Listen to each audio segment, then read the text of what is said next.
Hello friends, आप सभी का स्वागत है इस चैनल में।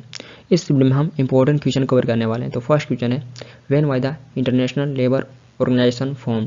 तो इंटरनेशनल लेबर ऑर्गेनाइजेशन को शॉर्ट फॉर्म में ILO कहा जाता है। तो यहाँ पर आपको बताना है ILO का स्थापना कब किया गया था। तो option B the right answer है 1919 में इंटरनेशनल लेबर ऑर्गेनाइजेशन का स्थापना किया गया था। तो जिसे हिंदी में अंतर्राष्ट्रीय श्रम संगठन कहा जाता है। तो अंतर्राष्ट्रीय श्रम संगठन का स्थापना 1919 में किया गया था। तो option B the right answer है 1919। नेक्स्ट है, the headquarter of international labour organisation is located at. अंतर्राष्ट्रीय श्रम संगठन का हेडक्वार्टर कहाँ लोकेटेड है। तो यहाँ पर को बताना है अंतर्राष्ट्रीय श्रम संगठन का मुख्यालय कहाँ पे स्थित है। तो option C the right answer है जिनीवा स्विट्जरलैंड। जिनीवा स्विट्जरलैंड में इंटरनेशनल लेबर ऑर्गेनाइजेशन का हेडक्वार्टर लोकेटेड है। तो option C the right answer है जिनीवा स्विट्जरलैंड। नेक्स्ट है, where is the headquarter of united nation environmental programme located. तो united nation environmental programme को short form में UNEP कहा जाता है। तो यहाँ पर आपको बताना है UNEP का हेडक्वार्टर कहाँ पे लोकेटेड है। तो ऑप्शन ए राइट आंसर है नैरोबी केन्या। नैरोबी केन्या में UNEP का हेडक्वार्टर लोकेटेड है। तो ऑप्शन ए राइट आंसर है नैरोबी केन्या। नेक्स्ट है, in which year Food and Agriculture Organization was founded. खाद्य एवं कृषि संगठन का स्थापना किस वर्ष हुआ था। तो ऑप्शन डी राइट आंसर है 1945। 1945 में खाद्य एवं कृषि संगठन का स्थापना किया गया था और इसका हेडक्वार्टर आपको रोम इटली में इसका हेडक्वार्टर लोकेटेड है। तो इटली की कैपिटल रोम में खाद्य एवं कृषि संगठन का हेडक्वार्टर लोकेटेड है और इसका फॉर्मेशन 1945 में किया गया था। तो ये भी पूछे जाते हैं कब किया गया था और हेडक्वार्टर भी पूछे जाते हैं। तो इटली के कैपिटल रोम में फूड एंड एग्रीकल्चर ऑर्गेनाइजेशन का हेडक्वार्टर लोकेटेड है। नेक्स्ट है, Berlin the capital of Germany is located on the banks of which river. Germany का कैपिटल बर्लिन किस नदी के किनारे स्थित है। तो option B the right answer है स्प्री। जर्मनी का कैपिटल बर्लिन ये स्प्री नदी किनारे बसा हुआ है। तो option B the right answer है स्प्री। नेक्स्ट है, world Watch institute is located in. World Watch Institute कहाँ स्थित है। तो option D the right answer है वाशिंगटन USA। वाशिंगटन USA में वर्ल्ड वॉच इंस्टीट्यूट लोकेटेड है। तो option D the right answer है वाशिंगटन USA। नेक्स्ट है, व्हाट डज वाडा स्टैंड फॉर। वाडा का क्या अर्थ है। तो ऑप्शन द राइट आंसर है World Anti Doping Agency. World Anti Doping Agency ये वाडा का फुल फॉर्म है या इसका मीनिंग है। नेक्स्ट है, the headquarter of world trade organisation is located at. तो वर्ल्ड ट्रेड ऑर्गेनाइजेशन को शॉर्ट फॉर्म में WTO कहा जाता है। तो यहाँ पर आपको बताना है WTO का हेडक्वार्टर कहाँ पे लोकेटेड है। तो ऑप्शन डी राइट आंसर है जिनीवा स्विट्जरलैंड। जिनीवा स्विट्जरलैंड में WTO का हेडक्वार्टर लोकेटेड है। नेक्स्ट है, which of the following is the capital of Mauritius. निम्नलिखित में से कौन सा मॉरिशियस का कैपिटल है। तो ऑप्शन सी राइट आंसर है पोर्ट लुइस।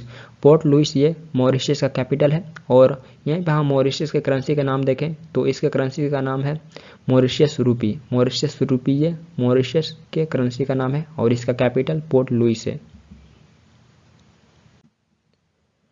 नेक्स्ट है, which of the following country is called the land of the Thunderbolt. निम्नलिखित में से किस देश को वज्र की भूमि कहा जाता है। तो option A the right answer है भूटान। भूटान को लैंड ऑफ थंडरबोल्ट कहा जाता है और भूटान ये हमारा नेबरिंग कंट्री है। तो ये इंपॉर्टेंट है, ये हमारा नेबरिंग कंट्री है और इसे लैंड ऑफ द थंडरबोल्ट कहा जाता है। नेक्स्ट है, which country is known as the land of the maple leaf. Maple leaf की भूमि किस देश को कहा जाता है। तो option C the right answer है कनाडा। कनाडा को लैंड ऑफ मेपल लीफ कहा जाता है। नेक्स्ट है, how many countries are permanent member of the security council of UN. UN सुरक्षा परिषद के कितने देश अस्थायी सदस्य हैं। तो यहाँ पर आपको बताना है यूएन सिक्योरिटी काउंसिल के कितने कंट्री परमानेंट मेंबर हैं। तो option B the right answer है 5। 5 कंट्री परमानेंट मेंबर हैं यूएन सिक्योरिटी काउंसिल के और ये 5 कंट्री कौन कौन से हैं तो वो भी देख लेते हैं। तो फर्स्ट इज USA जिसे यूनाइटेड स्टेट ऑफ अमेरिका कहा जाता है। Then second is Russia. Then third is China, then fourth is France, then fifth and last is UK, जिसे यूनाइटेड किंगडम कहा जाता है या इंग्लैंड के नाम से भी जाना जाता है। तो ये 5 कंट्री परमानेंट मेंबर हैं यूएन सिक्योरिटी काउंसिल के, USA, Russia, China, France and England. तो ये 5 कंट्री परमानेंट मेंबर हैं यूएन सिक्योरिटी काउंसिल के। नेक्स्ट है which of the following countries is not a permanent member of UN security council. निम्नलिखित में से कौन सा देश यूएन सिक्योरिटी काउंसिल का परमानेंट मेंबर नहीं है। तो यहाँ पर आपको बताना है ऑप्शन में से कौन सा कंट्री यूएन सिक्योरिटी काउंसिल का परमानेंट मेंबर नहीं है। तो इससे पहले हम 5 कंट्री डिस्कस किए हुए थे, तो यहाँ पर आपको बताना है इस 5 में से ऑप्शन में से कौन सा एक नहीं है।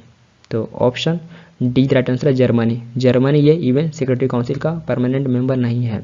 तो यूके, यूएसए, फ्रांस, देन उसके बाद रसिया हो जाएगा, देन उसके बाद चाइना। तो ये 5 कंट्री परमानेंट मेंबर है यूएन सिक्योरिटी काउंसिल के। नेक्स्ट है हु डिस्कवर्ड अमेरिका। अमेरिका को किसने खोजा है। तो ऑप्शन इज राइट आंसर है क्रिस्टोफर कोलंबस।